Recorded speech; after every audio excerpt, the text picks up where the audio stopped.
Excellent.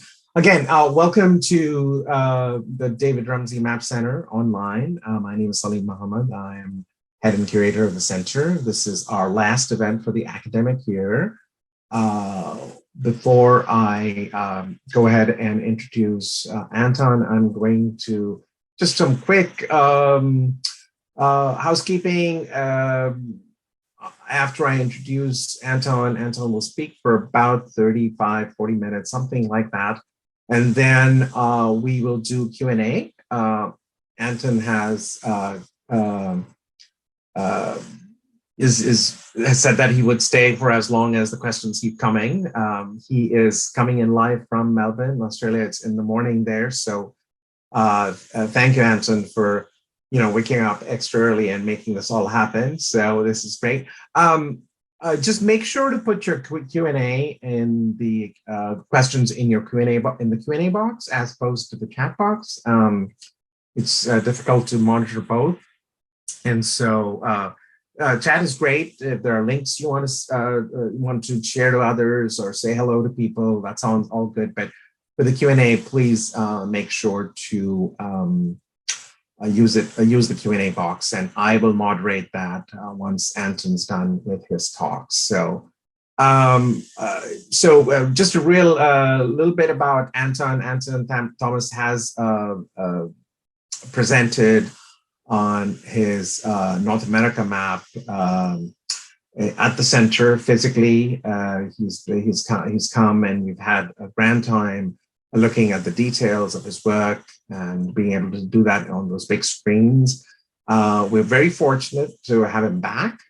He is now on an exciting new adventure, and we are the lucky ones to get to see it up close first. He isn't done with it, but this is a great, I'm just thrilled to bits. I'm just thinking this would be, for somebody who loves maps and just graphics, this is bound to be a visual feast. So Anton Thomas is an artist-cartographer from New Zealand. He's based in Melbourne, Australia.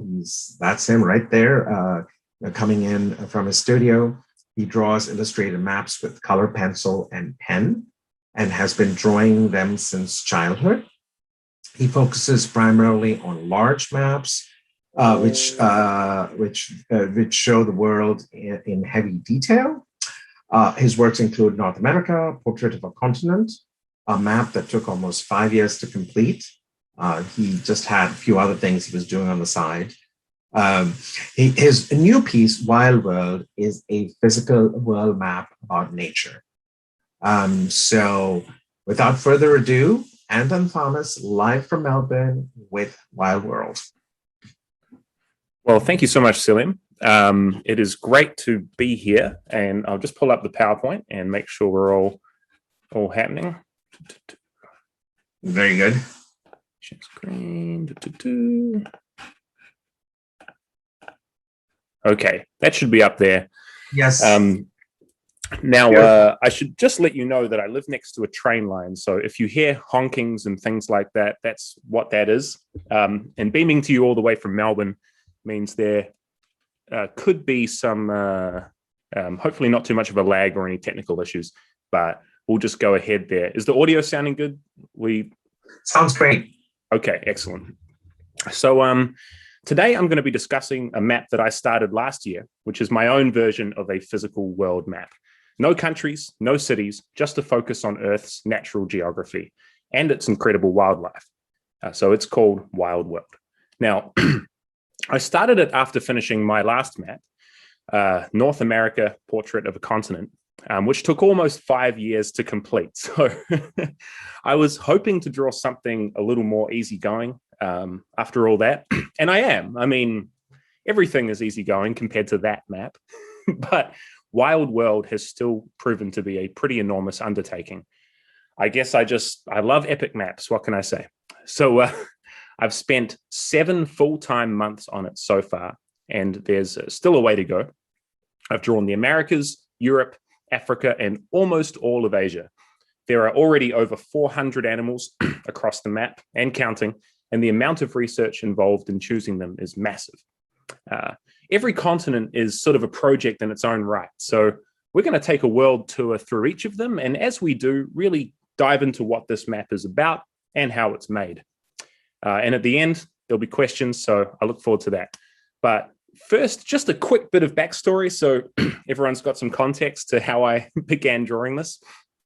So I live here in Melbourne, but I'm a Kiwi. I grew up in Nelson, New Zealand, which was geographically very inspiring.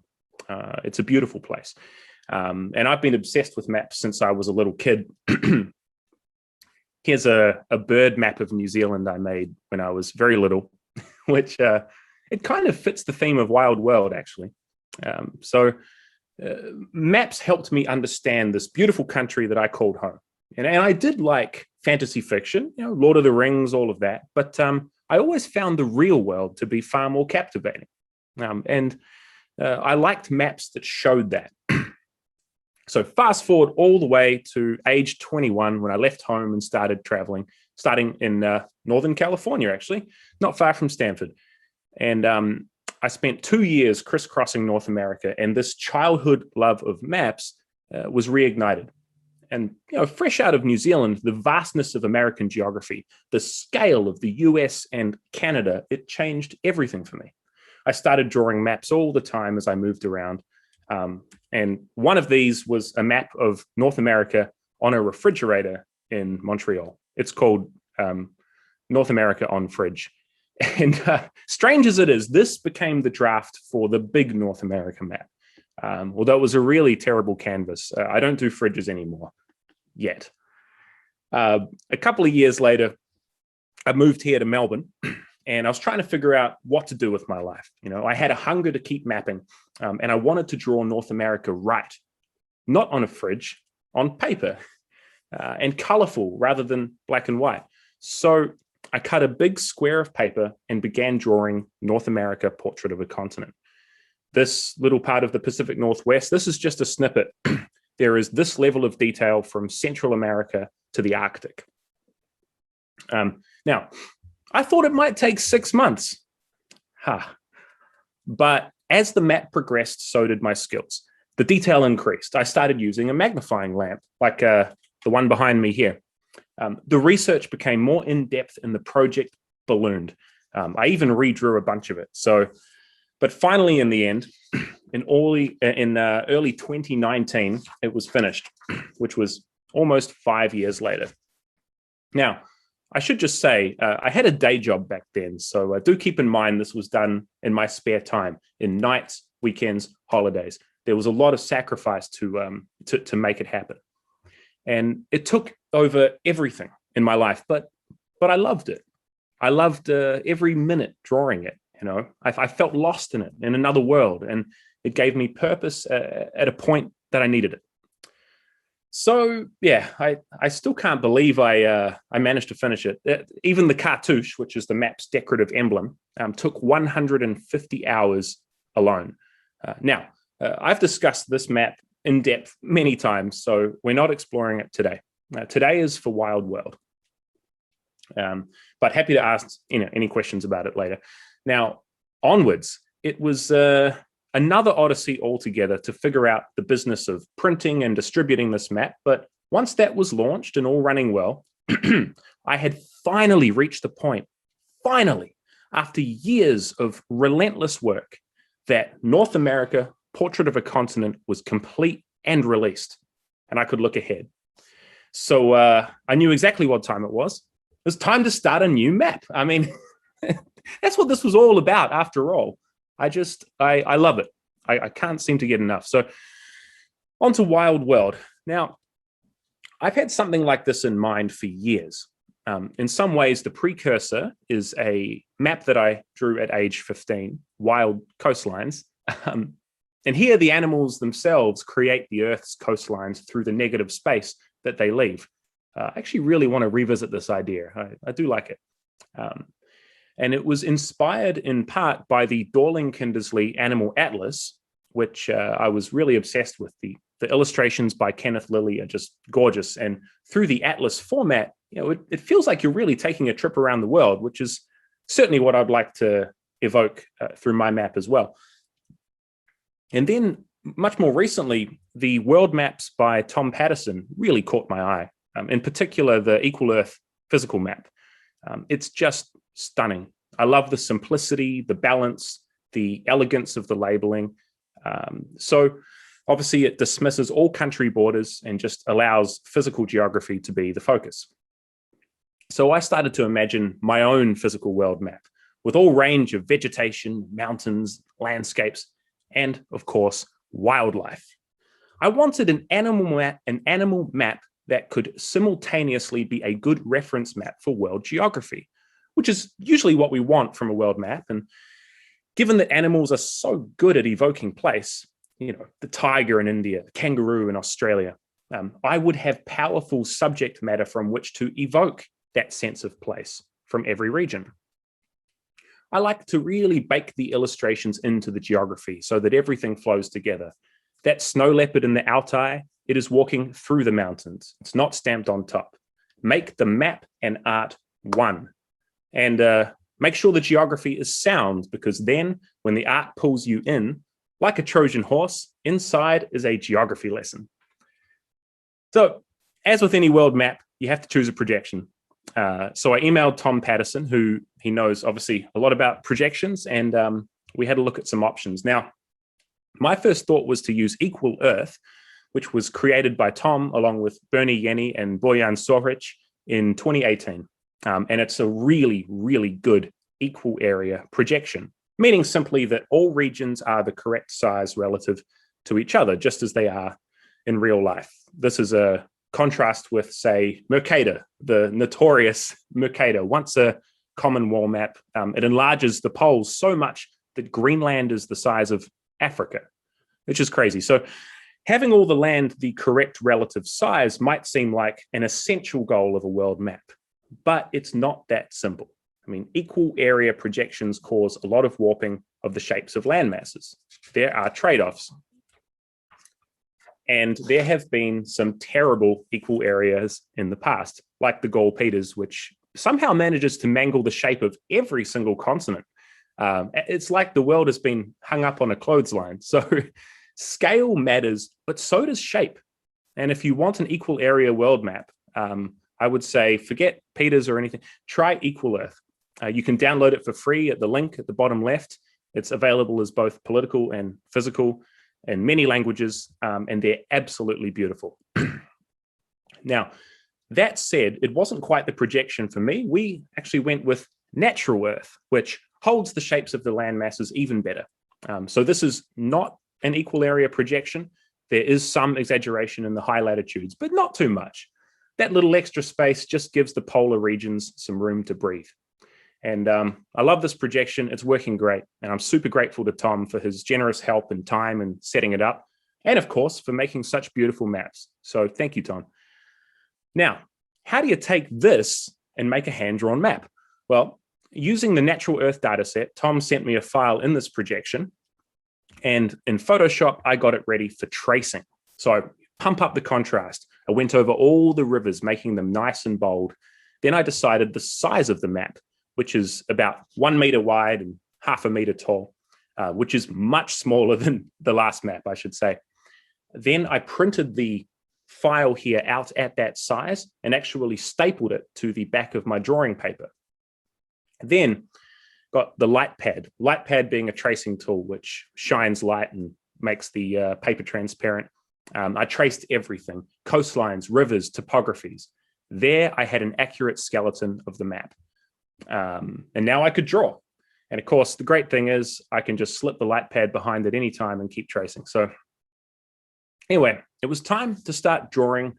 And I began with a continent I knew pretty well at this point, North America, which was a great place to warm up. You know, even as I drew each bend of the continent thinking, I remember you. I started up in Alaska, and in Alaska, there's a brown bear about to have lunch. Just to the right of that is Denali, towering above. It's the highest point in North America. And I made sure the high point of every continent is very prominent. So look out for Kilimanjaro, Everest, Aconcagua. They're unmistakable. wait until you see the Himalayas. Now, we've got the raven, there's a wolf, caribou, a spirit bear in BC, Canada. We'll head down to the lower 48 now, and there are what you might call geographic Easter eggs amongst the mountains. Things like Utah's Delicate Arch or Monument Valley, the Grand Prismatic Spring in Yellowstone. Now, these Easter eggs have become quite a big part of the map going forward. And as the map advanced, the quantity of animals has increased a lot. So I'm going to return to North America to add just a few at the end. Nothing crazy, but it's a little sparse. Basically, once I hit the Amazon rainforest, everything went nuts. Now, as I research, all potential species are thrown onto a Photoshop file as text layers. And then I just move these around like magnets on a whiteboard, considering what might fit where. This is what Africa looked like after a few research sessions. So many species. And really only a fraction I end up having the room to draw. So it's quite intense. Now, on to Mexico. Many of the great volcanoes there, like Orizaba, can be seen in central Mexico. There's a Gila monster, tarantula, scorpion, monarch butterfly. One end of the great monarch migration of North America. There's also one up in Ontario. A jaguar, a quetzal flying over the volcanoes of Guatemala. And before long, I had completed the first continent. Now, it took 114 hours to draw North America there. And I should mention, I time all of my hours strictly. There's the logbook. I have a stopwatch going and I pause it even just to get a drink of water. So when I say it took 114 hours or that the last map took 4,000, I'm giving you real numbers. You don't know unless you time it. So next up was the second continent, South America. Oh man, I was looking forward to this. So from the snowy spine of the Andes, the emerald of the Amazon, all the way to the Pampas, the Patagonian steppe. What a geography, what biodiversity. I started with a cotton-top tamarin and a golden poison frog up in Colombia. And pretty quickly I was drawing Angel Falls, the highest waterfall in the world. It cascades off a tepui, which are these huge tabletop mountains unique to the Guiana Highlands. Scenery that even in a photo is absolutely mind-altering. Then I got down to the Amazon rainforest. It's the most biodiverse place on Earth. How could I choose the animals here? I mean, this is really hard. So my three very basic rules for animal selection are these: wild, native, and extant, meaning alive, not extinct. So no Tasmanian tiger, no dodo, no moa in New Zealand, sadly, and no cryptids either. So the Yeti, Chupacabra, Sasquatch, they're all for other maps. But outside of these rules, I just try to take a broad look across the animal kingdom, apex predators, national symbols, what looks best in a certain place. It's a big process. But here in the Amazon, there are thousands of options, and these are the ones that I chose. Now, some are obvious: scarlet macaw, anaconda, spider monkey. Then there are the weird and wonderful, like the bald wakari, which is a shaggy monkey with a bald red head, very, very red head. The waters of the Amazon River are full of life, which is not surprising as it has the largest river volume on Earth by far. I mean, 1/5 of all the world's river water is in the Amazon basin. I also drew a piranha and a boto, which is the pink river dolphin. Now, I'm just going to show you this little video quickly here. Hopefully that comes through without too much lag. It's just me drawing a spectacled bear to give you a bit of an idea of the scale. This is why I need a magnifying lamp. The spectacled bear up in the Andes, this is South America's only bear, and they're so beautiful. Some were actually just spotted at Machu Picchu recently, so I think they're enjoying the lack of tourists at the moment. Now, go over to Brazil's Atlantic coast now, and you will see a maned sloth, and below that, the most famous animal of the region, the golden lion tamarin. And here it's watching over Rio's Sugarloaf Mountain. Just to the west of that is a jabiru, a jaguar, and a capybara in the Pantanal wetlands, and Iguazu Falls on the Paraná River. Onto the tallest mountain in South America, which is Aconcagua. At almost 7,000 meters, it is the tallest peak on Earth outside of Asia. Oh, it looks like we've got some sunrise coming in here. But so far, so good. It's not blinding me. But near this mountain is a guanaco, the wild llama, and a pink fairy armadillo, which is one of the weirdest animals in the world. And of course, the Andean condor, the largest bird of prey on Earth, which can soar to heights of 21,000 feet, almost the height of Aconcagua. And down in Patagonia, South America stretches towards the Antarctic Peninsula, which I'll be drawing soon, and past the Patagonian ice field are the peaks of Torres del Paine. The world's southernmost parrot lives on Tierra del Fuego, and I'll also be drawing a king penguin swimming in the oceans. And just about the ocean quickly, there's a lot awaiting there in this map. It will be drawn once I finish the land and will be very similar style to this, to the ocean in the North America map. It's going to show bathymetry, meaning the topography of the seafloor with all its shelves, trenches, and plains. And there are going to be many sea creatures and sea birds. Here are some from my last map. This is kind of what you can expect in the wild world oceans. Everything from colorful reef fish to giant squid to the nightmarish fish of the deep. Now, after South America, it was time for Europe, a continent not known for its wildlife or wilderness, although it has plenty of both. I mean, Scandinavia has many species you'd expect in Canada: moose, wolverine, brown bear, reindeer. The European bison, or wisent, is, you can see in its stronghold in Poland, right in the heart of the continent. Further down, we've got an ibex looking out from the Alps next to the Matterhorn and some Edelweiss flowers in Switzerland, a little Carniolan honeybee in Slovenia. An Italian wolf sits upon Rome, which, according to legend, was founded by Romulus and Remus. Two brothers raised suckling a mother wolf, and Mount Vesuvius is just below her. Across in Greece, I drew the owl of Athena, the little owl, standing on Athens.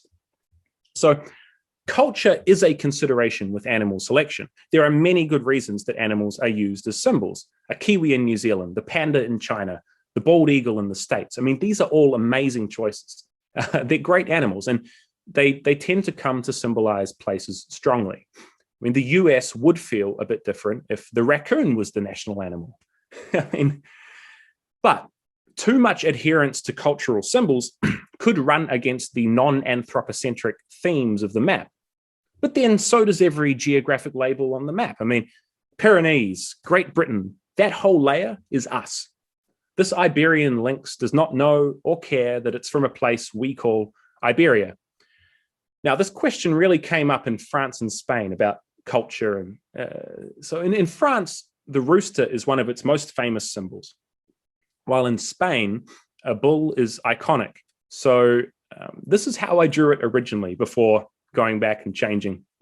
A bull and a rooster.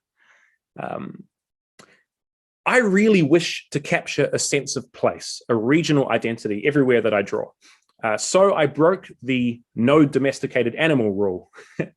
The rooster was unforgivable, but I saw something in the bull. You know, it made me think of the great aurochs, the wild ancestors of domestic cattle. The aurochs once roamed Europe, but were driven to extinction by the 1600s. But they had a deep impact on culture until then. With this wild Spanish bull, I thought I could channel Spain and the great aurochs of Europe. And I thought of the beautiful Paleolithic paintings in the caves of Lascaux, France, with their wild horses, their deer, and most memorably, the aurochs. But no, they will be on the map that includes extinct animals. With these two, I broke the rules, so I got out the eraser and changed them. The rooster is now a red kite, and the bull is a happy Cantabrian brown bear. I'm just going to share with you, there's actually one other mistake in Europe. I still have to fix it. It's this raccoon dog. It turns out that it's native only to East Asia. It's an exotic pest here in Europe.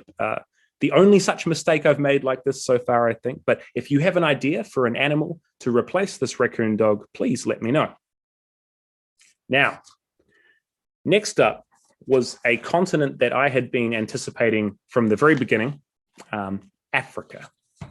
And what do you even say here? In a map about animals? I mean, this is serious stuff.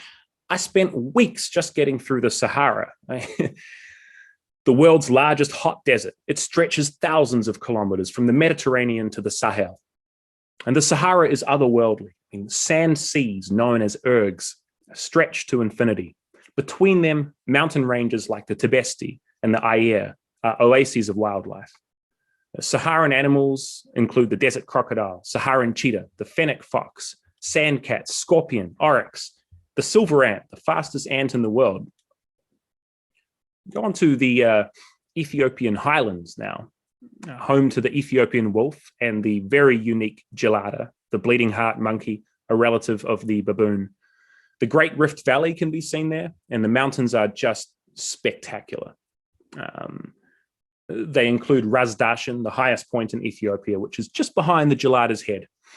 The Rift Valley, it carves south towards the Great Lakes, and there you'll find Mount Kenya, just next to the giraffe, and of course, above the umbrella thorn trees, Mount Kilimanjaro, highest in Africa, flanked by giraffe, wildebeest, and lion.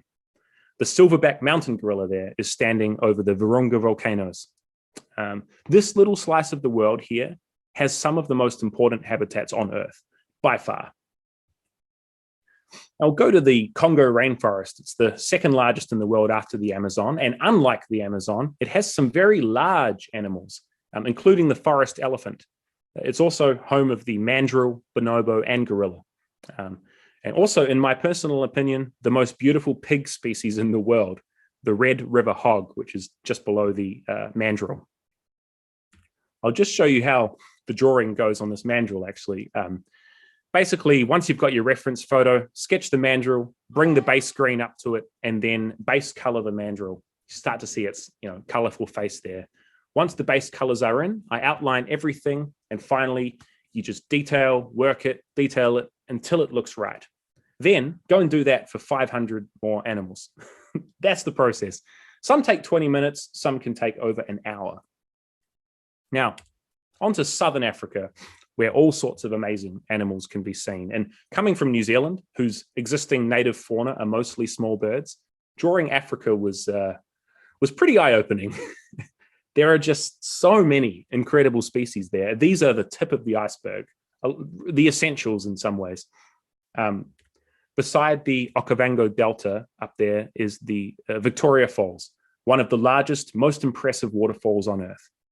Down in Namibia, near that Gemsbok, the oryx, are the tallest sand dunes in the world, which tower over the Sosavle salt pan, which is this magnificent contrast of white salt, black trees, and orange dunes.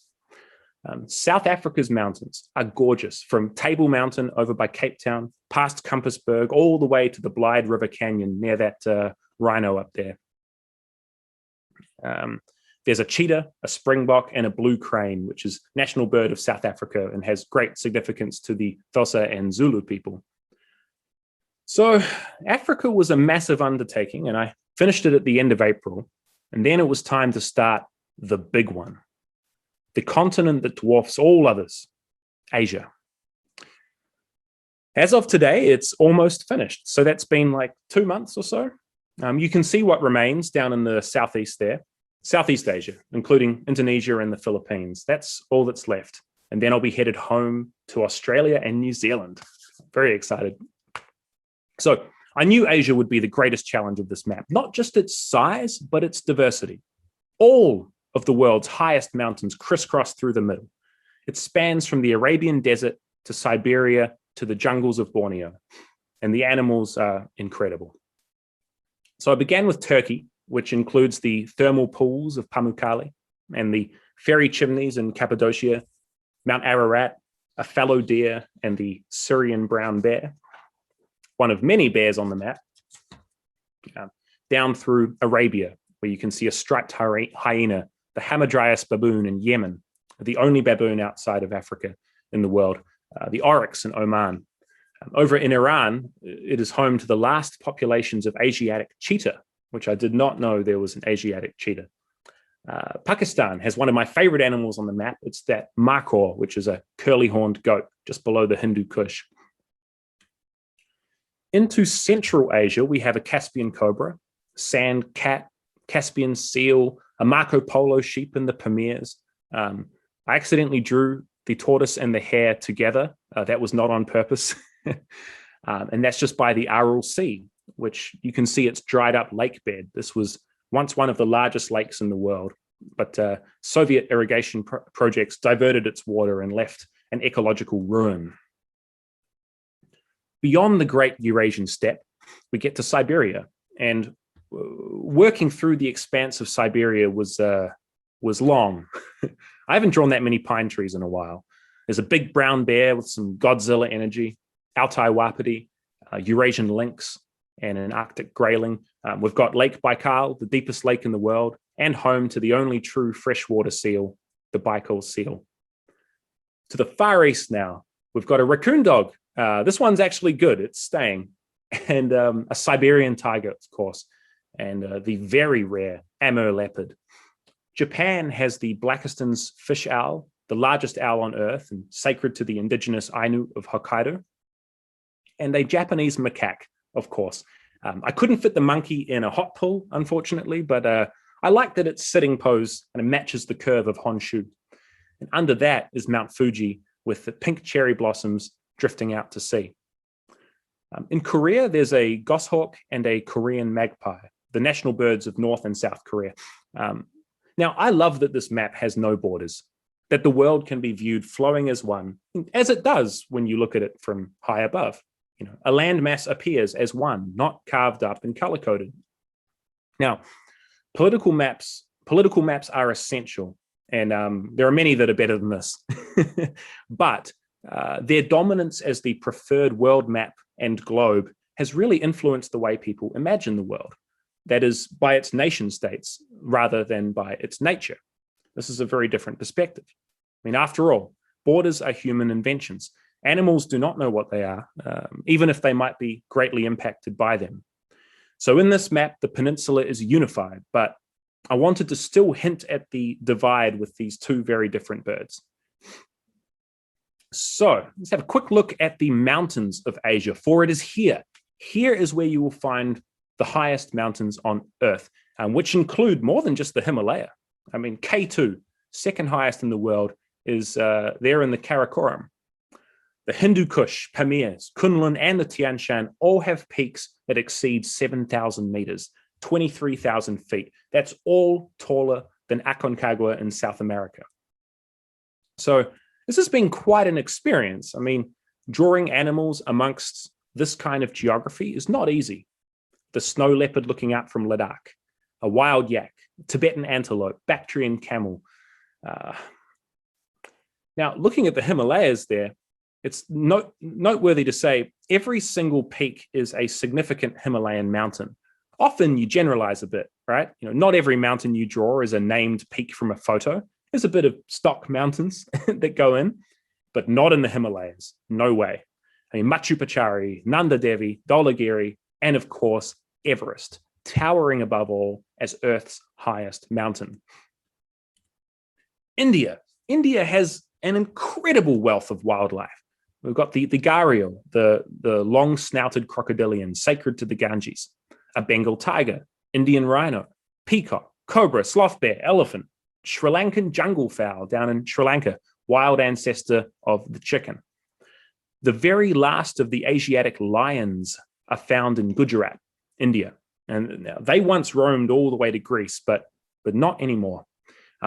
It's amazing to think India even has lions. They so easily could have gone the way of the Caspian tiger. The lion is very special, and it can be differentiated from the African lion by its thinner mane and this fold of skin that runs along its belly. And finally, we get to China, which I just finished a few days ago. Actually, you're the first people to see China. In my opinion, based only off photos, I have not been there, China has some of the most beautiful landscapes on Earth. I mean, the karst hills that shoot straight up into the sky look to me like a real-life fantasy land. You can see them all throughout southern China there. The Rainbow Hills of Songyi are up there by the Gobi Desert, just by the critically endangered Gobi bear, the only desert bear on Earth. Just by the panda as well as one of my favorite animals on the map, the giant salamander. Now, I've already worked 250 hours on Asia.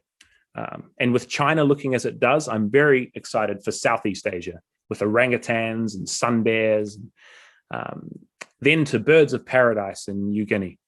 All sorts of animals here in Australia. I mean, wow. And then the kia and kiwi and tuatara of New Zealand. Then after that, I'll draw Antarctica along the bottom, which is mostly an exercise in penguins, and then be on the ocean after that. Then maybe finish it up with a cartouche. So I'm hoping to finish around October, giving me time to release prints before Christmas. So there's a lot of work ahead, but it's going well. We'll see. So here I am at present, having just completed China, and I want to finish the talk here as it's a very interesting part of the map. You know, the deliberate absence of human civilization in this map is most interesting in a place like China. The gulf between the map and reality may feel wider. There are less than 2,000 giant pandas left in the wild, while China has 1.4 billion people. The great sturgeon of the Yangtze is almost extinct, while China has over 5 billion chickens. The degree to which we've changed the ecology of this earth, interfered with its equilibrium, is staggering. So in a way, this is a most charitable representation of China's natural landscape, because in reality, towns and cities pepper the North China Plain like the Milky Way. But it's not just here, it's many places. Europe has almost 800 million people, and its wilderness was tamed long ago. The only hint of civilization here is what isn't on the map. Remember the auroch, now just painted on the caves of Lascaux, or the Asiatic lion, once all the way in Greece, now holding up in one forest in India. In Brazil's Atlantic coast, the vast majority of its forests are lost, though they retain incredible biodiversity. Most of its animals are critically endangered, yet here, Rio's Sugarloaf Mountain is dominated not by a statue of Christ, but a golden lion tamarin. There are so many places where, in reality, our impact is evident everywhere, and where the animals I draw are survivors of a profound and rapid transformation. But not everywhere. You know, it's in truly wild places where this map style most resembles, perhaps, something like reality, where wilderness still reigns and human presence is not so overwhelming.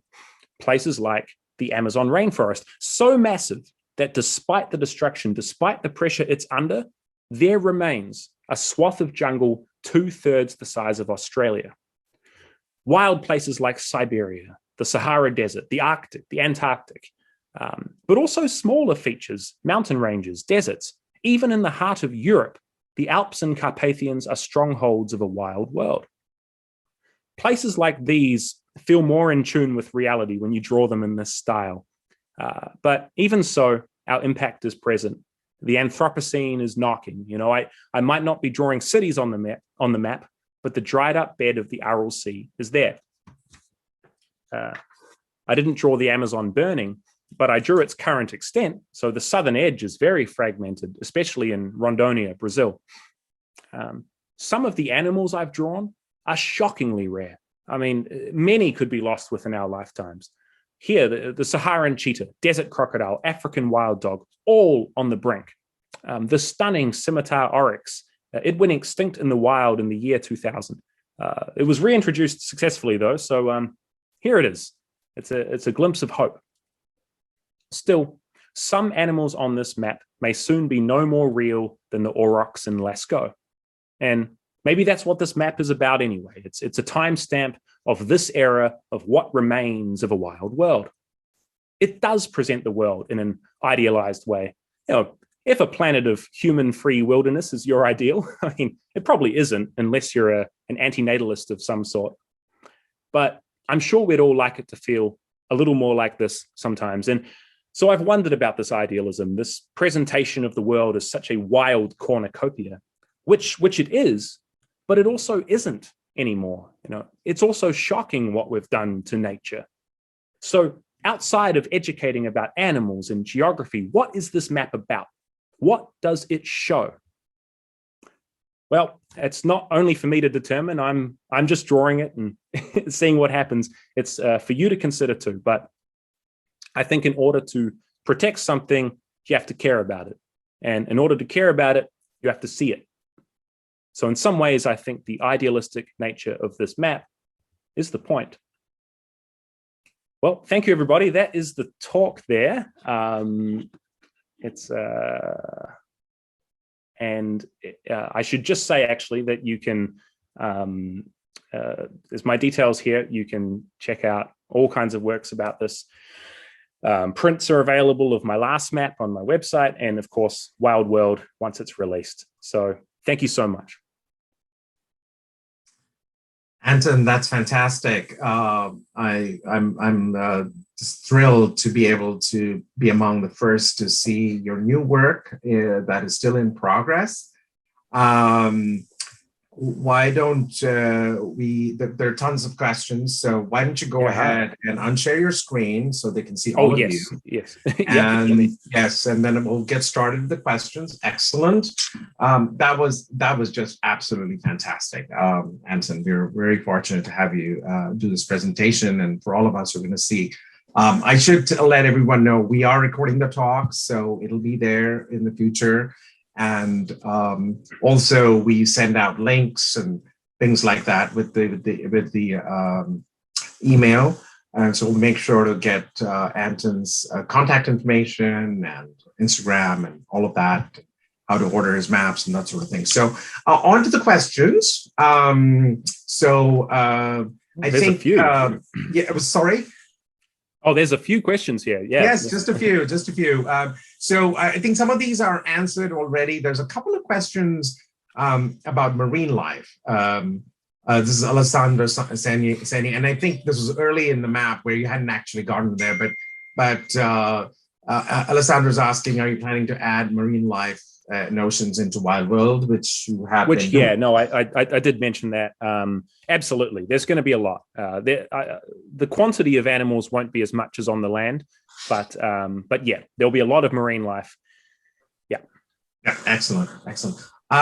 This next question is from Jean-Louis Rio, and hey, Jean-Louis, friend of mine in Montreal, another wonderful cartographer. Excellent. Yeah, that's great. Yeah, he said hi to you in the chat. But perennial questions, I think, especially the first one.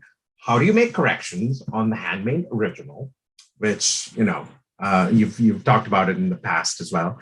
And the second part is how did marketing and sales of the North American map go? So I know you have a story on that one too. Yeah, so. I actually on the second question about the marketing and sales of the North American map, I didn't cover any of that today. There's a whole story. I mean, it was launched during the onset of the pandemic, so it was quite a journey, but it went very, very well. So thank you.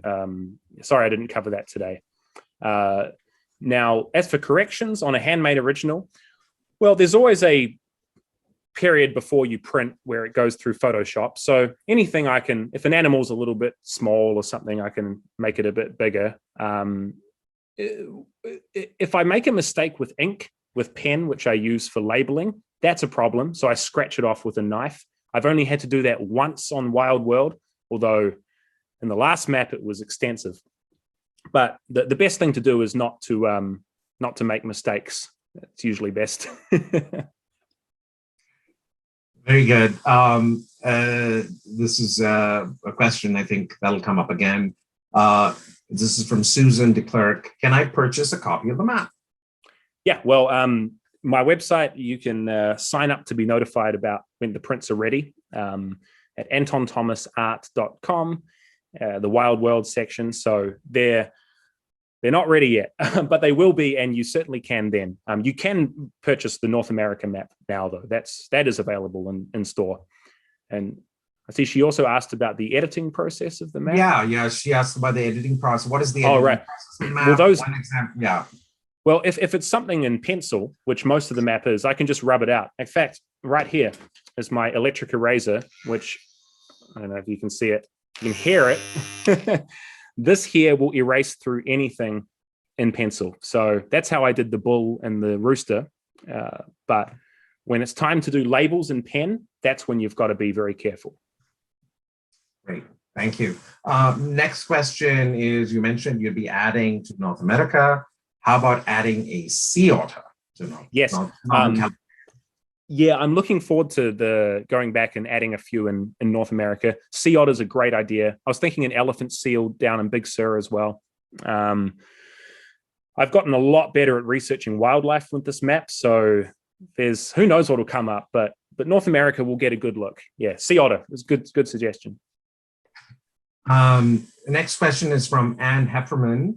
Were you inspired by Miguel Covarrubias map? Yes, we have those. Also, have you considered doing a map of extinct species? So 2 questions. So Miguel Covarrubias is one of my icons. He is he's been very influential on me.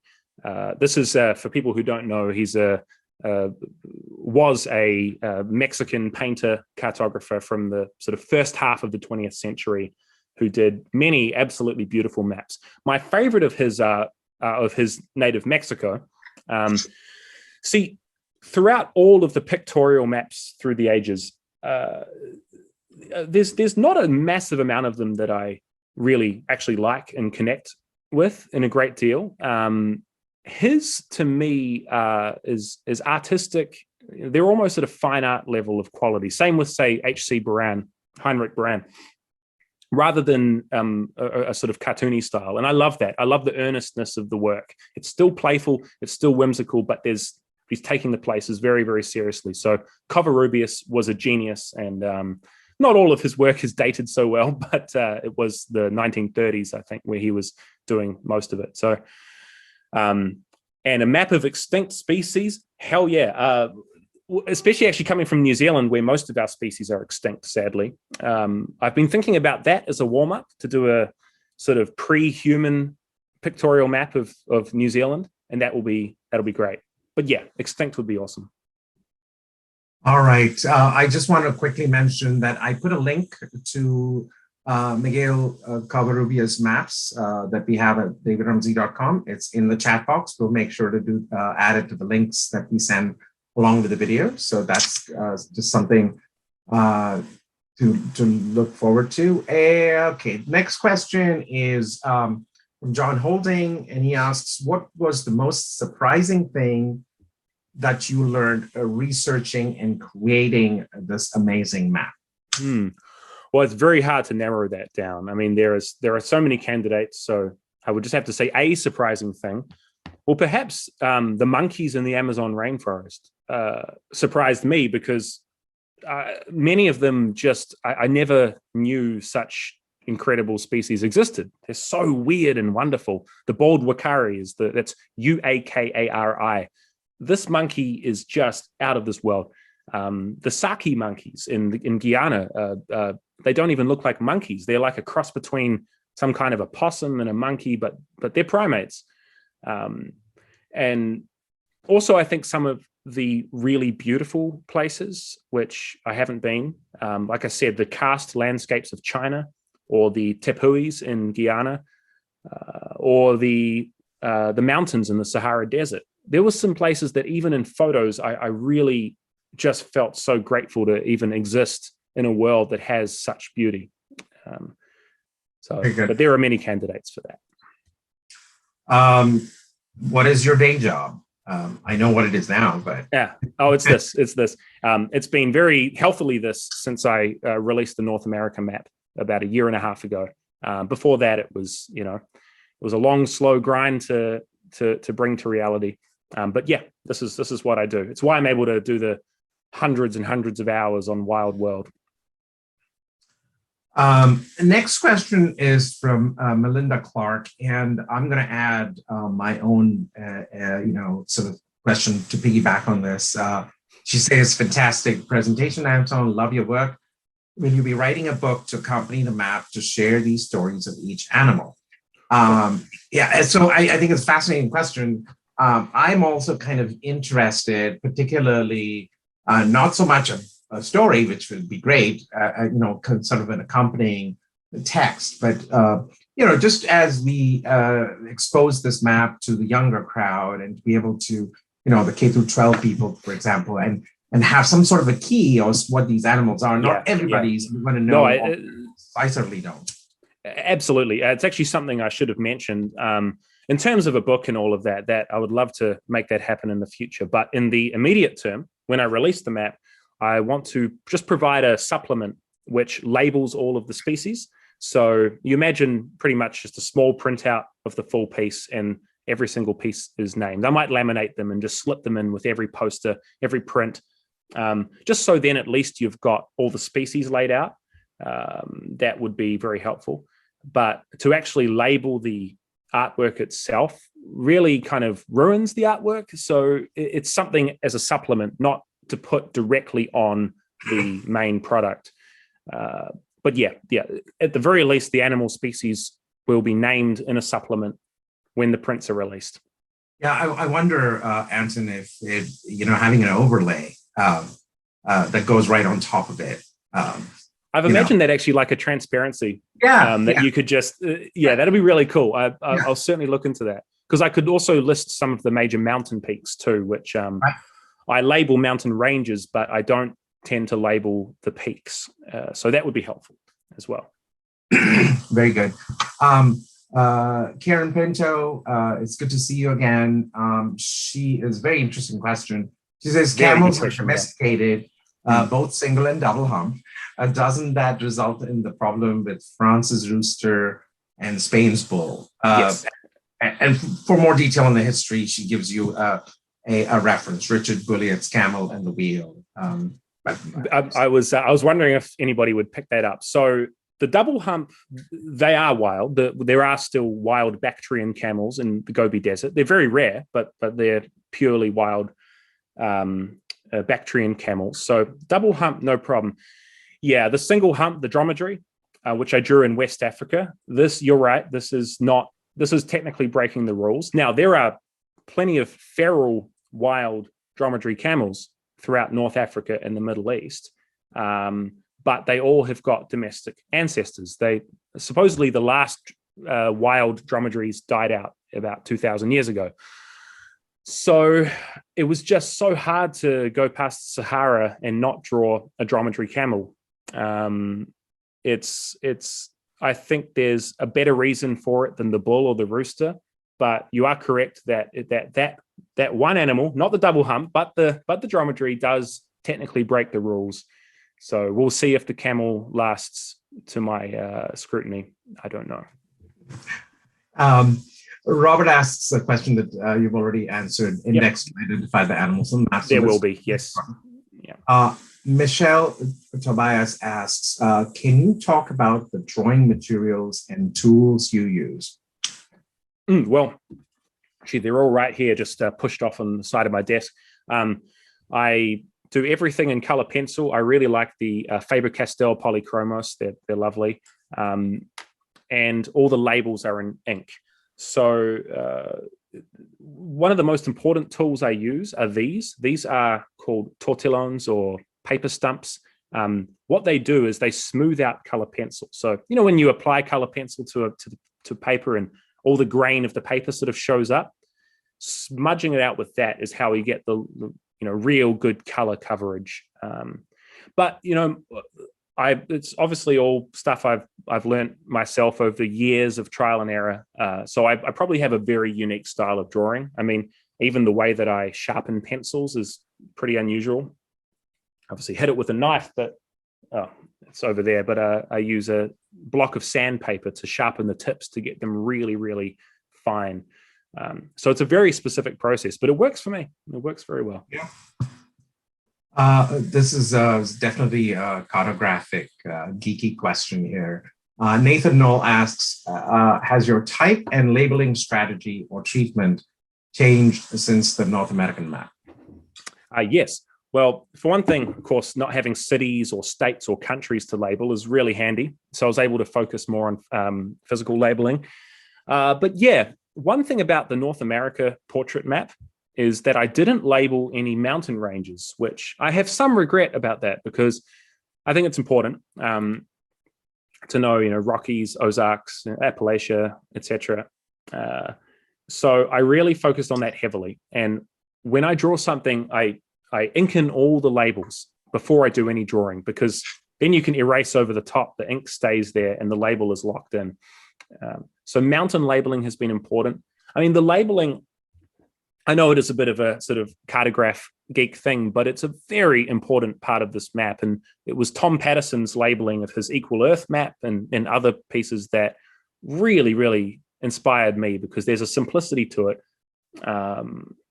But there's still a lot of information being carried over. So yeah, labeling for any cartographer is important, and it's become it's really evolved with this map. I think it's improved a lot, in my opinion. Thanks, Anton. This question's from Lawrence Kramer. Hey, Lawrence. He asks, do you have any sense of the animal type distribution? That is, number of birds versus mammals versus insects. That's a good question. No, that's a good question. Look, the map is somewhat mammal and bird heavy. Obviously, I have a bias for charismatic megafauna. It's very hard to get through Africa without drawing a lion or an elephant. It's very hard to get through, the North America without bears, bison. So they all come on and they take up a lot of space. But I also include, I try to get lots of reptiles. Fish are interesting because obviously the ocean is going to be full of them, but on land, I don't draw very many. And if I do, I just add a sort of blue glow around them, just so it looks like they're in the ocean. You don't want it to look like there are pink dolphins flying over trees. So, but look, the distribution is, I would be guessing, I think I'll go through and figure it out at some point, but I'm sure it's at least 40% mammals, then maybe birds next, then reptiles. Insects do make a smaller appearance, but yeah, I try to be even. It's hard though. Anton, this question has already been answered, but I just want to add a little bit to it. The viewer says, when this gorgeous, amazing project is done, how and where will it be available to the public? And will there be a legend that names and describes all the animals? We talked about that. Yeah. I just want to mention, of course, that the center will certainly be purchasing all of these, all of Anton's maps, and of course they're available to the public. But if you want to add to that, Anton. Well, just that if you want to be notified when it's done, the mailing list is the best place for it, and you can subscribe at my website. That's antonthomasart.com. And yeah, there's going to be that supplement will be there, that guide for sure. Kenneth Field asks, hey, Kenneth. Stunning work as ever. I think there was a bee and an ant, but I wonder if it was a conscious decision not to include many more insects. Yeah, no. So not a conscious decision. I don't have a bias against insects, although actually living in Australia, I kind of do. No. One of the reasons is obviously, like I said, the charismatic megafauna, as they're known, the big, exciting animals take up a lot of space and energy. But also because insects are small, I can go back and sort of add them. So I think at the end, I'm going to go through and do a sweep and just put some little details here and there. And insects will be one of them. I'm even thinking about adding a little bit of fungi in places because it has a great effect. A few more famous trees. Oh, Northern California needs a redwood, so things like that. Maybe a sequoia down south. So not a conscious decision, but just a layer that I can afford to delay. And if you have ideas, by the way, sorry, let me know. Insects that you like. Daisy Chung asks, when exploring very small countries or islands and you only get one animal for the space, how do you decide which one to represent? Oh man, That's a great question. It's really hard, especially coming from New Zealand. I'm about to encounter this myself, and I'm thinking, God, can I fit 4? Can I fit 5 even? That would be nice. Because you don't want to just completely overwhelm the geography with nothing but animals.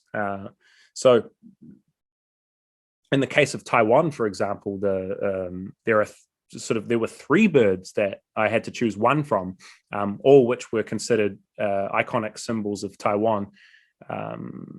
I like to try to use smaller animals. So like, butterflies are really nice on islands if you can. But say in a place like Madagascar, fortunately, it's quite a big island and I managed to fit 3. But yeah, this is going to be a real problem in the Pacific, I think. And one thing that I do is you can draw, obviously, sea creatures that are iconic of islands in the ocean adjacent to it. So that's very handy. Say a Mediterranean monk seal or a Hawaiian monk seal. But you can also draw birds flying and insects flying next to islands.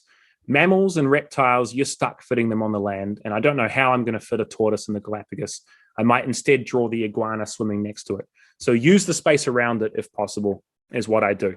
And that's where sea creatures and birds come in handy. So in New Zealand, I'll have the kea flying above the Southern Alps, but it'll be off the island, so taking up no space. So I can save that for the kiwi and others. Very good. Next question is from Edward Pank. He says, your knowledge of the areas are amazing. Do you travel or study a lot? Well, I did travel before, everything. I did travel a bit. There's a lot more to see, but no, I think I'm just very good at, going in and researching places and just getting a broad sense. I mean, I can never go too deep into a particular topic. But one of the beautiful things about cartography is that you sort of become a bit of a specialist at broad, or generalization isn't the word I'd want to use, but you get very good at looking at the bigger picture of Earth and taking a sweep at that. So when I'm about to draw a place, I read all I can about it, almost as if I was about to visit the place. If you were going to go visit Spain, you would Google what's the best attractions, and that might lead you to where the big waterfalls are, the highest mountains, cultural symbols. So it's just a style of research that I'm good at online. Oh, and I do not just rely on Wikipedia. You need to cross-reference anything. So that's very important. Great. David Nuttall asks, how do you select the relative scale or size of the animals? Hi, David. That is a really interesting one, actually, because you'll notice the scale is all over the place. I mean, there are like pangolins that are half the size of elephants and things like that. So I'm very, very liberal with scale. I don't worry about it too much. I try not to have things that are really over the top next to each other, but it's more about what fits where. The limits of my own artistic ability. So you can only draw some things so small. And also, like with the really big animals, I look across the map. So the largest terrestrial animal on Earth, the African bush elephant, I made sure that it was bigger than anything else. These are things as well. If there's really bad cases, I can fix them in Photoshop before printing. I know there's a wolverine up in the Siberia that's absolutely massive. I need to just tone the wolverine down, but I'm loose with scale. I just let it go. Yeah. The next set of questions have been already asked, so I'm going to go further a little bit and ask something that hasn't been already asked, and that is, this is by Alessandro Seni, and question is, what values have you learned about yourself while creating Wild World? Oh, that's a tough question. That's the hardest question yet. And it's I certainly, it's been very important to move on from the last map. This was critical. I just sort of felt almost defined by that thing, and it had taken so long. It had dominated my attention. So it was just like taking all of these skills that I'd learned over years and being able to throw it into something new has been is just expansive. You know, I feel like personally that this is technically a much better map. Everything from the projection to the animals to the labeling. So just in terms of cartographic experience, artistic expertise, I feel much stronger. And then in terms of myself, well, one thing I realized was that I'm clearly, you know, when I drew the North America map, it so dominated me. I was so obsessed and had to draw all the time and sacrifice free time and then drawing this one, and I thought that was going to be a singular thing. That was just it was what I was stuck in. I was trying to get past a day job and build a career. So hustle.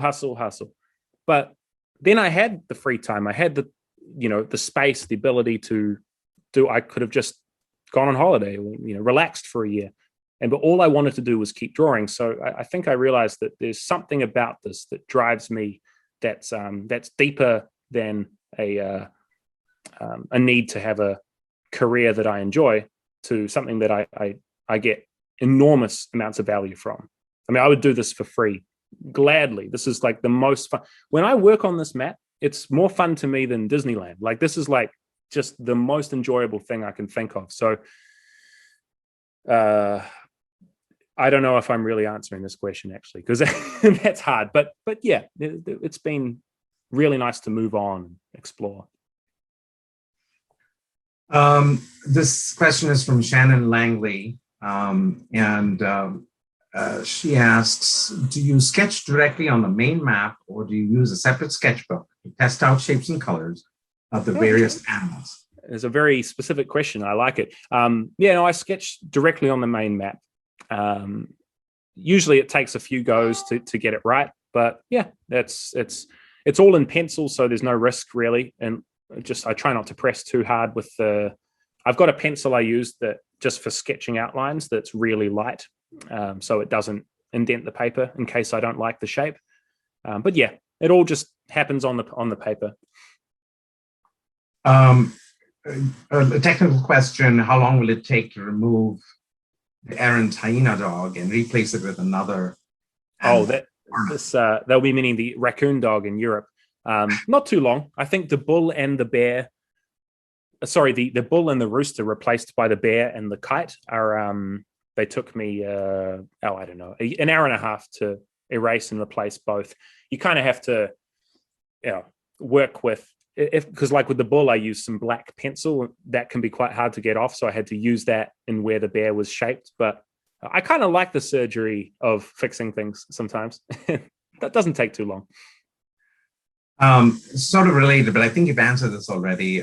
Alex Skinner is asking about the process of editing. A lot of questions about editing and how you go about it. How does erasing or redrawing work? And I think you addressed the main thing is I complete it as I go. I've got enough experience now that most things are sound once I draw them. Only occasionally do I have to go back. Very occasionally.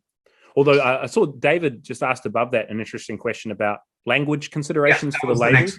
Yeah. Oh, right. Yeah. That's an interesting one. Language. What language should you use? So obviously I went with English in this case, and unfortunately it's not so easy to create a map with all different language options when it's all hand drawn. I was thinking for the Brazilian Highlands, I would rather it was the Planalto Brasileiro, so that the Brazilian fans would connect with it more. But the problem is then you have to apply that same rule everywhere. And so what, do you draw your labels in Russian, in Cyrillic alphabets? I mean, it really blows out. At a certain point, you have to decide. Now, in terms of politically contentious labeling, like, say, Falkland Islands or Islas Malvinas, this stuff is really interesting, and you're always going to make somebody mad.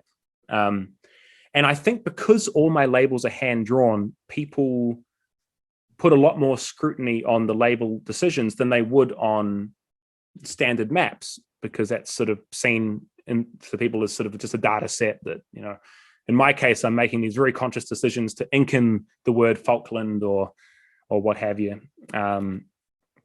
Yeah, it's hard. It's case by case, but I did opt for English in the end because I had to make a call.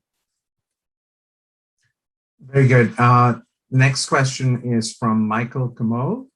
And I have to pause because, Anton, you seem to know a lot of these people. You have a lot of fans, so this is great. He asks, Anton, great talk, and the map looks fantastic. Will you be drawing bin chickens around Sydney? Hey, Michael. Well, for those not in Australia, the bin chicken is the Australian ibis, or I'm not sure the exact species name. I don't think I will. They're sort of notorious here because they're very ugly birds that are quite loud, and we call them bin chickens because they like to get into the trash cans. Probably not, only because I'm not going to have that much room in Australia. It's a big country, but think of all the unique animals I have to fit. I mean, kangaroo, platypus, koala, Tasmanian devil, quokka. I want to get the redback spiders, tiger snakes, crocodiles. Like, it's just, it's going to be really hard. So do I make room for a bin chicken? I don't know. I'm not sure about that. We'll see. They are beloved though. I mean, they're sort of loved and hated. Another question from David Nuttall, and he asks, what was the process for deciding which way the animals face and how they interact with each other? Yeah, I like that. Well, I always, basically I'm looking up pictures on Google Image of certain animal species. And when I see poses I like, I'll go for that. Sometimes I create mashups. So I always need a reference. So what that means is, let's say one photo has a snow leopard body that I really like, but the face isn't right. So I'll take the face from a photo I like, and then on Photoshop, I'll sort of put it on the other body and then use that as my reference material. So I do a lot of mashups. I'm always thinking about what's going to look best. And you obviously don't want all the animals to be facing the same way. That would look really silly. So I'm always trying to keep them staggered, and there's a sort of poetry to it that you want to make things sort of rhyme if you can, and it's a really interesting process. Yeah, it's hard to describe actually, but try to have the map mimic life a little bit, right? Because not everybody's pointing the same way all the time. So. That's right. No, the randomness is very important. Yeah. So question from Iman Wang. It's a really interesting one. Do you think marine life is relatively less hampered by human-built borders? If so, I'm curious to know how you might illustrate the more expansive migration of marine life. That is to say, that they tend to be more mobile than land life. Well, some do, yeah. Things like whales and tuna and sharks, they can be, well, not so much sharks, but the whales and any sea animals that migrate a lot, you have a very broad range to choose where to draw them. So if it's going to be adjacent to land, I like to see where whale watching is really famous or something. We'll say if it's a great white shark, I'll put it off the coast of South Africa or Western Australia, where they're very well known on the land. These places that are coastal are heavily influenced culturally by what's in the oceans. So I always consider that. But the problem with the ocean, this is really tough, is that the vast majority of the species in the ocean are on the continental shelf. So the relatively shallow parts of the ocean that are near to land, the vast majority of the biodiversity is there. The deep blue sea, a lot of that is more akin in some ways to a desert, just in terms of the species quantity, not necessarily the actual amount of species. But then, of course, you've got the really, really deep depths that are lesser known about. So, but the problem with the continental shelf thing is, you want to put all these coral reef fish all next to land and islands, and it distracts the eye from seeing islands in the ocean if you put too many sea creatures, especially when they're close to land. So there is a balance. But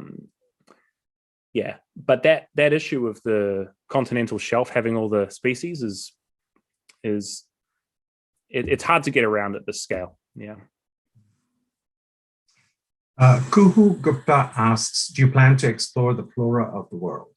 Yeah, so flora, absolutely. That's something like the insects that I'm going to go back and just do a sort of sweep over the map at the end and just add a few. I did do quite a few flowers in the like alpine wildflowers in Europe. That was really fun. Like the Edelweiss in Switzerland, which is just the ultimate symbol of the Alps, along with the ibex. Things like, the I forget the name, the Rafflesia, the largest flower in the world in Indonesia. I mean, it's got to be there, and I'll be drawing that very soon. So yeah, I'm going to go back and add some flowers, a few more trees. I won't go over the top, but doesn't take very long. But there's so much just to make the geography and the animals happen that I'm sort of leaving that layer as a sweep through at the end. Very good. Lynn Odoran asks, have you chosen animal representation for Papua New Guinea yet? If not, I would like to lobby for one of the species of tree kangaroo who are endangered but protected in some areas. 2 species also found in the York Peninsula of Australia. Papua New Guinea. Well, there's got to be a bird of paradise, obviously, like the bird of paradise species. I forget what it's specifically called. The one that's the national bird of Papua New Guinea. So that'll be there. Maybe another bird of paradise, but the tree kangaroo was the first thing I had in mind. For those that don't know, these are some of the most adorable animals you can possibly imagine. They're literally big fluffy kangaroos that live in the trees. I could draw one in far north Queensland too, you're right, but I sort of want to save that space for a cassowary and a few other things. So I think there's going to be a tree kangaroo somewhere, and I think it'll end up on Papua New Guinea. Yeah. Very good. Katie Shank asks, this is a question you've sort of answered a little bit, but she says, she obviously knows you, and she says, what's the greatest takeaway you've learned from all the wonderful work you've done? Any life lessons learned? Well, hi, Katie. Another stab at this one. It is hard. It's a hard one. I mean, there's obviously many, many things, and I sort of have to explore my own sort of soul to figure that out and answer it. Because it completely has just taken over my life for about 7 years now, this whole map thing. And I love it. So I guess I would say this: the humility of when you learn about just the vastness of the world and the sort of optimism that can give you just because of the sheer scale of things is very powerful. And I think that is carried into how I view the world.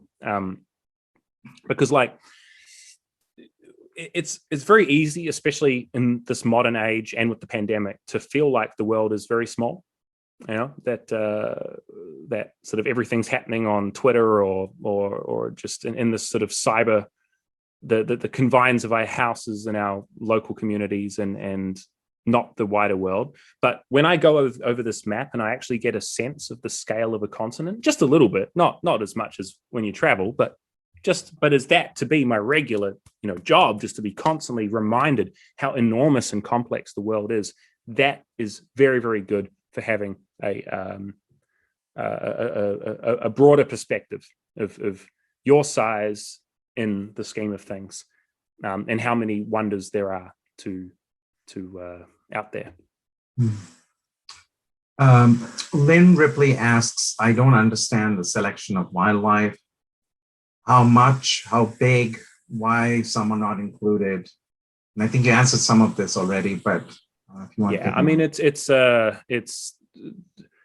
well, some not included, like, if I could include every species in the world, there'd be millions of animals. So yeah, look, it's hard when there are beloved animals that you exclude.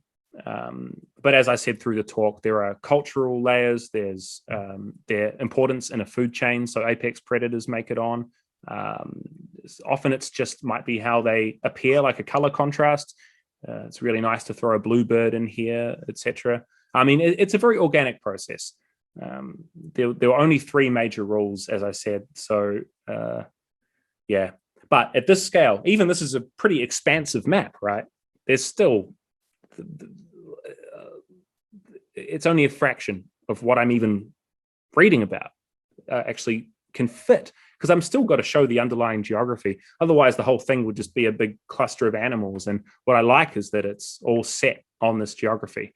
So I estimate that there will be maybe about 800 animals on the whole map by the time it's finished, which is pretty substantial. It gives you a look. But as people have been pointing out, it'll be good to get a sweep across the kingdom. So a few more insects, things like that. Yeah. I was also thinking, I mean, it's also something you authored and you're authoring and you're making decisions. And at the end of the day, it's not meant to be a definitive map, right? There are decisions that you've made that are embedded in it, and it's a work box. So this is a key point, Salim. No, this is very important to remember, and it is where you brush into the limits of when I talk about, it's the utility of a map, which is still fundamentally at its core a piece of organic art that's just happening. It's evolving as I go. So it's important to remember that, like any piece of art, there are limits to its kind of scientific utility. With the animals, especially, not as much with the geography. You do get a pretty good sense of as you would from any world map of the geography in this map. So that's important to me. But the animals, that's more limited. Yeah. Jordan Simpson asks, what was the most interesting part of the world to you? Well, it might just be recency bias, but China really, I drew it last week. I really had fun with that. Like I said, the landscapes are beautiful. The animals were awesome. I anticipated the panda from the very start. This is like an icon of world wildlife. South America, just, yeah. But I would probably say maybe the mountains of Central Asia. Now, mountain cartography is very important for most cartographers. It's often where your style is shows, and I feel like my mountains have come a long way in this project, and they're through Central Asia. They I mean, the Himalayas, it's just incredible, the height of these. A lot of people are interested in flora, and I have a couple of questions here that are related. After this fantastic and huge project, would you consider doing a world map of flora? Yeah, I mean, I'll certainly be adding some flora to this, so there'll be a bit more of that. Maybe one day we'll see for sure. Yeah. Just, so a little bit related. Obviously, this isn't your focus, but I have a botanist friend who's interested in this type of map and illustrations of diverse plant species. Would that be of interest to you in the future? And I think you just answered that. So I'm going to, okay, I think Lynn McRae's question's been answered already. The key. Daniel Turk, what is the name of the animal atlas you mentioned in the big name? That was the Animal Atlas, with illustrations by Kenneth Lilly. I think it's just the Animal Atlas. It's published by DK or Dorling Kindersley. It was from the 90s, I think, but that should give you what you need to. If you just Google Animal Atlas Kenneth Lilly, you should get there. It's a really, really lovely piece. We'll make sure to add that to the email. Michael Jones asks, are you aware that the reindeer in Arctic Scandinavia is not wild, but belongs to the nomadic Sami reindeer herders? The wild reindeer are found in southern Norway, south of Trondheim, especially on the Hardanger Plateau and mountain areas to the north of this as a type of. Yeah, I mean, reindeer is a little tough through Eurasia. I got a similar question up in the Taimyr Peninsula in Siberia. Lapland is just nothing could possibly, in terms of animals, symbolize Lapland better than a reindeer. And there was absolutely no room in southern Norway. So I figured it was pretty close. And it's wild reindeer still are not far removed from these areas. So there's a little bit of,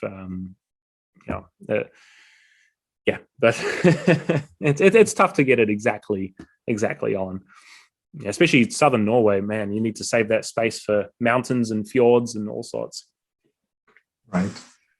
Helena asks, this is a wonderful statement first, and then a question. This is a wonderful project. It visually describes what in words is so complex to relate to others: biodiversity and loss, habitat loss, topologies, without the context of human-created boundaries. Thanks so much for cataloging all these species. It looked like you drew 2 snow leopards. They range across 12 countries, and your map looked like one was north in Mongolia/Russia and South Central Asia. Thanks for showing that. So, yes. Thank you so much. That's a lovely bit of feedback, Helena. There are 2 snow leopards on the map. I know that not many animals get doubled up. Brown bears, quite a few brown bears in the across North America, Eurasia, but I love snow leopards. So I put one in the Altai and in the north of its range in the Altai, and then in the south of its range in the Himalayas.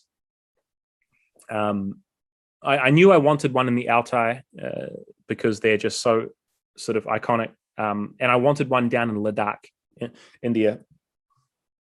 In part, I visited Ladakh. I went to India a couple of years ago, and we were in snow leopard country. I didn't see any, but I've got a framed print of a snow leopard on my wall, and I think they're one of the most amazing species in the world. And so, in this case, I went for 2.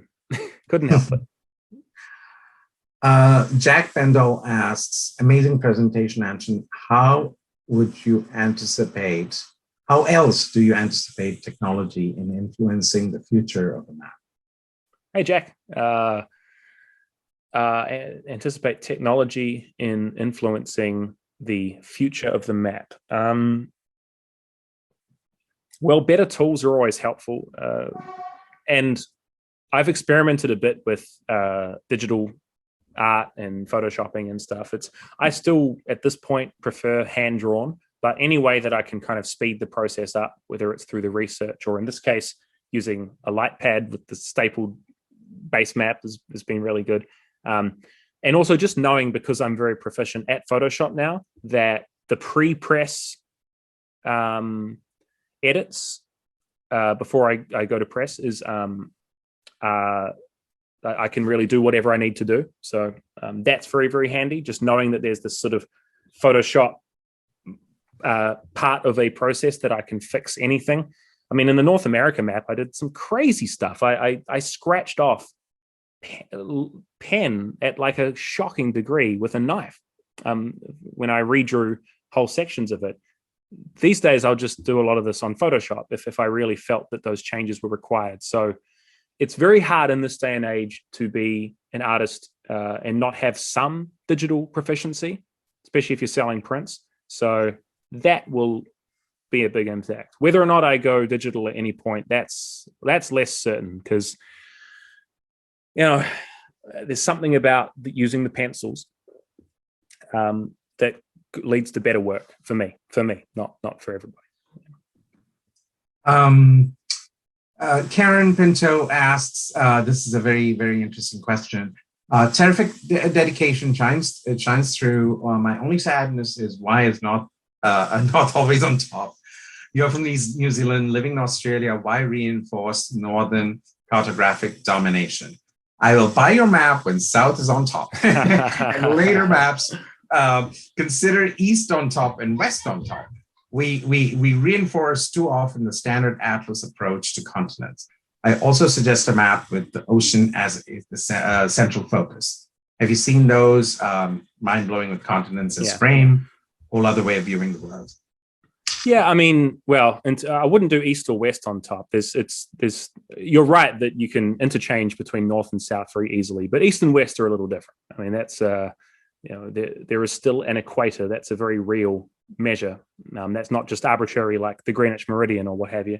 But in terms, so put that aside, north and south. Yeah, I mean, that would be fun. It's keep in mind that I know I'm from down under, well, I'm from New Zealand, but 91% of the world lives in the Northern Hemisphere. And while they have certainly had the lion's share of cartographic benefits through the ages, especially with the terrible Mercator projection, but it remains that 91% of the people live up there. And it's the shape of the world that we know. In a smaller piece, I would certainly like to explore putting south on top.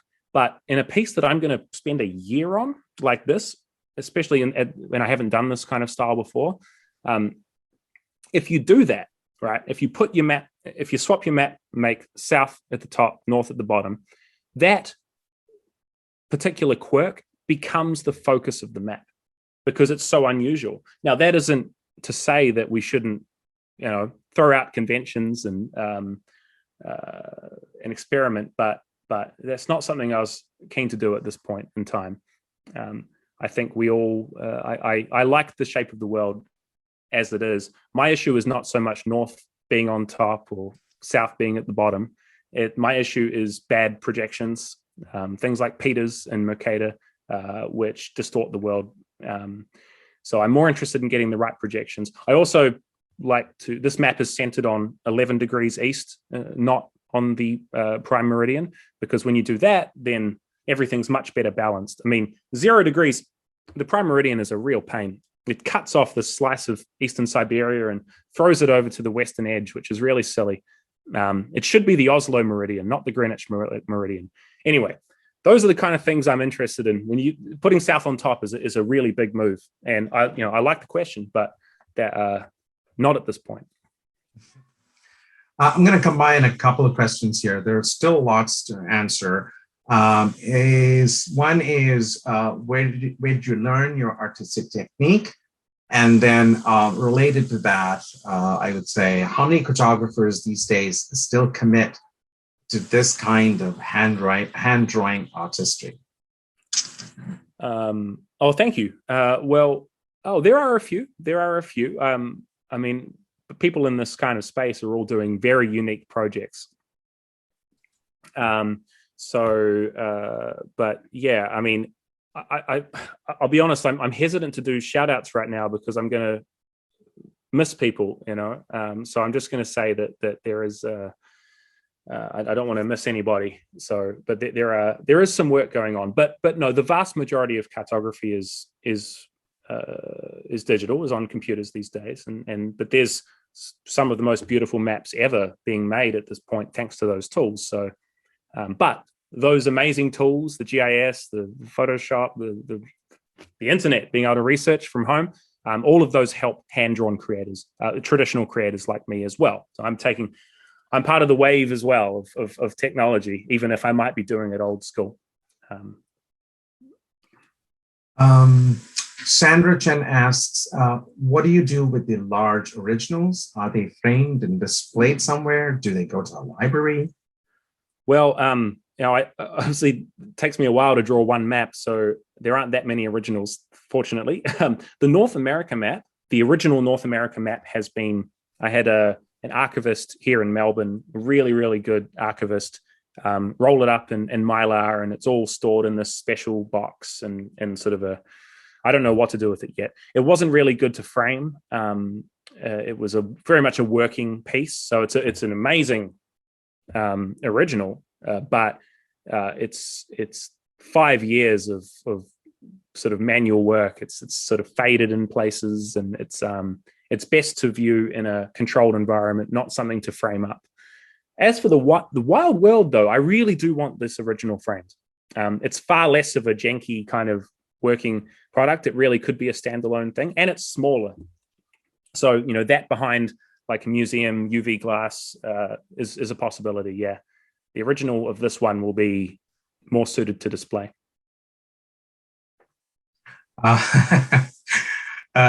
Just related to that, Lynn McRae, who used to work for the libraries a long time, colleague. It says, great to have posters and prints available. What happens to the originals? Is the Ramsey Map Center in the picture here? Asking for a friend. You don't have to answer that. Always up for the conversation. Absolutely. Let's see. A lot of questions about... Can I just say quickly, Kate LaRue's question is really, I like is your lettering just a neat version of your handwriting, or are you basing the letter style on a specific typeface? I love this question. It never gets asked very much. And basically, yeah, it's a really neat version of my handwriting. Is my audio still working here? Yes. Okay, cool. Fine. Something's up. I think it's okay. Yeah, it's basically a really neat version of my handwriting that's evolved over the time. And my handwriting is horrible in normal life, especially once you really go into business and you're taking notes. I found that my handwriting just plummeted when I was just scribbling down ideas about, tax and shipping and stuff like that. And yet it's quite neat here. So no, it's not a typeface. I should probably put it into a typeface, actually. It could be fun. Yeah. Next question is Jennifer Krebs. And she asks, for species that vary from juvenile to adult or between male to female, do you generally select the most showy example? Yeah, that's a good question. Generally, yeah. But a lot of animals, there's a great deal of dimorphism between the sexes. So obviously, like in bird species, especially, the males tend to be very colorful, and I do tend to choose them. So yeah, just in species where there's a lot of dimorphism between them, I would say males do tend to win out, but through the rest of it could be either. It's an interesting question. Oh, and actually, juveniles. Well, there aren't that many animals on the map with babies. I love doing that. I should do it more, actually. There's a couple, like there's a wild boar in Europe with a little baby wild boar, because I love the spotted colors on the baby wild boars. So yeah, I should do a little more, a few more babies. There are probably about 5 or 6 on the map. Could add a few more. This is from Peter Smalls, and I think he knows you. Yes, he's hello, Peter. It's my uncle. Okay, yeah. It's pretty. He's giving you a hard time over here. He says, as always, great presentation, spectacular map. And since you skipped my specific question on insects, you owe me a cuscus, a blue emperor butterfly, a tree climbing kangaroo, and a Ragiana bird of paradise when you get into New Guinea. Well, let me just screenshot that because New Guinea's coming up pretty fast. Ragiana bird of paradise. No, that's good. That is the national bird of Papua New Guinea. Essential, absolutely beautiful bird. And I'll look at those other ones as well. That's thank you, Peter. That's good to know. Actually, shoot me a text or anything if you've got any other ideas for New Guinea, Indonesia, or Australia. Let's see. I want to be mindful of everyone's time, and there's still a few more questions. I think there's a question by. I mean, a lot of people have asked you about whether you would do a map of flora, fauna, botanical. So there's lots of those sorts of questions. And I think maybe towards the very end, I have sort of a catch-all question that you can kind of respond to that. Okay. But till then, so till then, there's a couple more. Again, I think this is Ringo Thomas, Unreal Map. Anton, so unique and such a refreshing way to look at the world. Have you done anything unusual for getting in the zone for drawing like you did for the North American map? Is there particular research that captures you more than others? Yeah, well, I in the North American map, something I did a lot. I called it method mapping, which was pretty much to do everything I could to get into the zone of a specific place. So I would listen. Let's say I'm drawing Cuba, right? When I drew Cuba, I listened to Cuban music nonstop the entire time. Even when I was driving around, I put it on in the car. I even went and bought a Cuban cigar from a place here in Melbourne. I was watching movies about Cuba. So I through the North American map, I did that a lot. In this case, what I've been doing is going through audiobooks a little bit. So I listened to Darwin's Voyage of the Beagle early on when he sails on his journey. Most of it's set in South America, particularly in Patagonia and Chile. And that was just amazing, especially too, to hear this sort of his version of South America in the 19th century when the wildlife was even more abundant, and kind of hearing this. So yeah, I try to hit. If anybody's got suggestions for audiobooks that are based on nature, I guess now the ocean would be best. That would be great. But the method mapping is always a good idea. Yeah.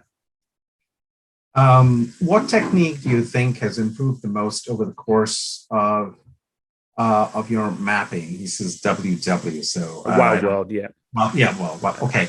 What technique have you experimented with based on the work so far? Well, pretty much everything has improved a lot. My labeling is better. And also my animals. See, in the North America map, I used to use pen to outline the animals. It was just sort of a hangover from when I was, really amateur. And I liked the pen because it would lock in the outline, and then I, wouldn't be guessing as I filled it in. I don't do that anymore. The animals are much, much better. So with the North America map, I was stuck with a lot of conventions that I decided upon in 2014. So it's been really nice to throw them all out this new project. And the biggest technical difference, I would say, would be how much less I use pen now. The only pen on this map is for labeling. Nothing else, not anything else at all. On the North America map, I used pen for the rivers. Now I use pencil for the rivers. So the rivers on the North America map really stand out a little too much in places.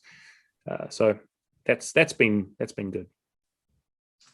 Anton, I think just given time and just in interest of time and I'll closing up over here, I'm going to ask you sort of one last question, and that is, Lisa Pritchett, she asks, what do you think you'll tackle next?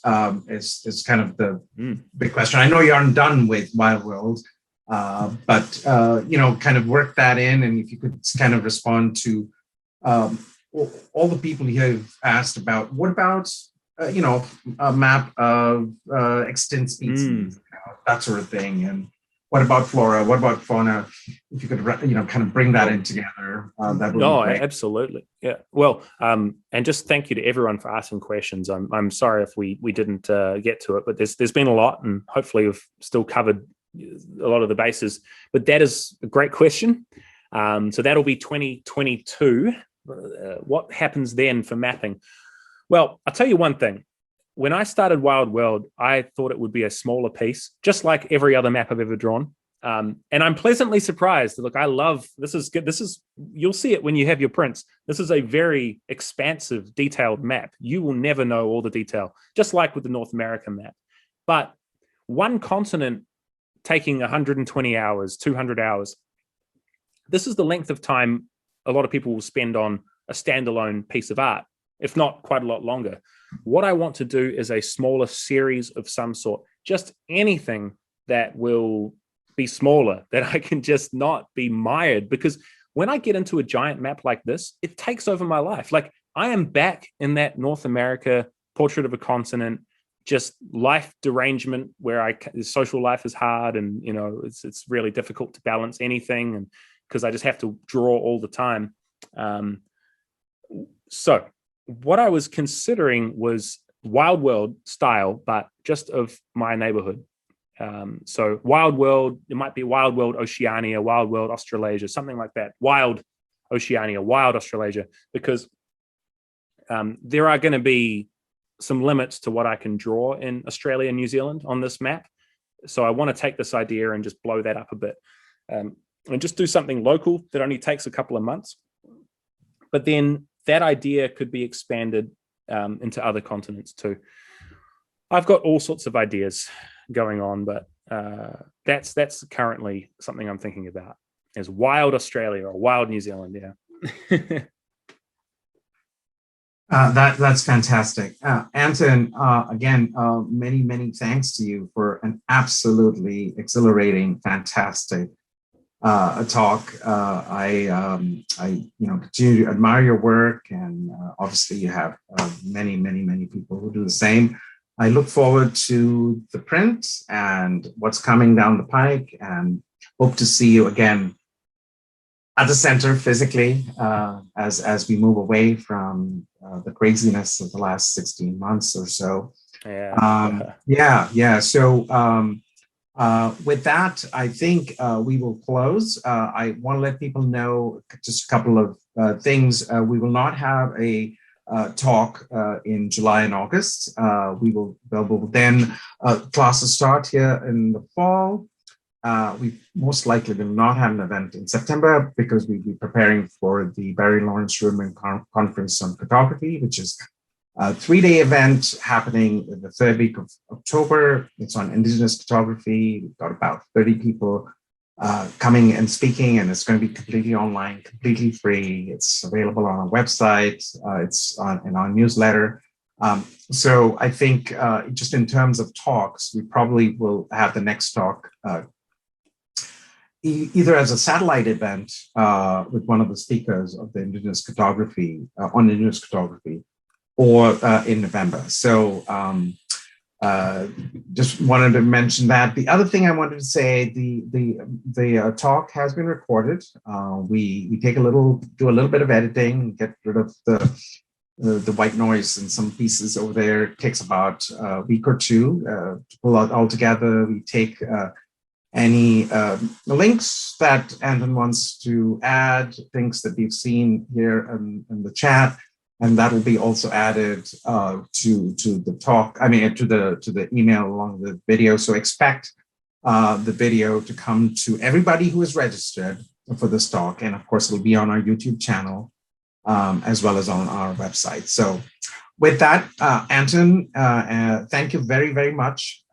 Have a wonderful day. I know it's probably lunchtime. No, it's not even 10 a.m. actually. And I was up pretty late finishing the PowerPoint. So I must say I'm I don't know what I'm going to do now. That's right. We started at 7:30. So yeah. Thank you so much for having me, Salim. It's an honor to speak for you again, and hopefully it'll be in person soon. And thank you everybody who came along. It's been lovely to have you here. I wish I could see all your faces.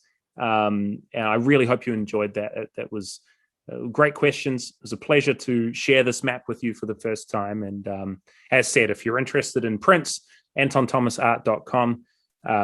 But yeah, thanks so much for taking your time to attend. It's been an honor.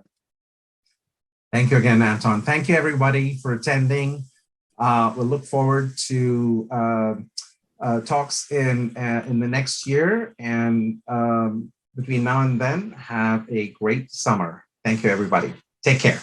Bye-bye. Thanks, everyone. Yeah, they're slowly dropping off.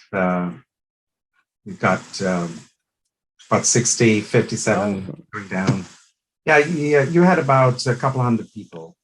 Oh, wonderful. I'm just having a little look through the comments here. And yeah, there's a lot of good ones. Wonderful.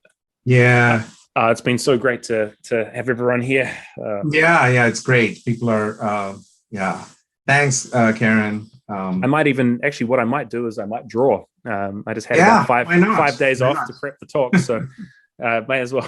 I've still got a long way to go, as you can see. So yeah. If you have a minute, can I send you a Zoom link so we can get off this, and then it's just going to be you and me, just for a few minutes. Okay. And then, so, all right. Bye, everyone. Sounds good. Thank you, everybody. See you in a Thank you bit, so Anton. much. Bye.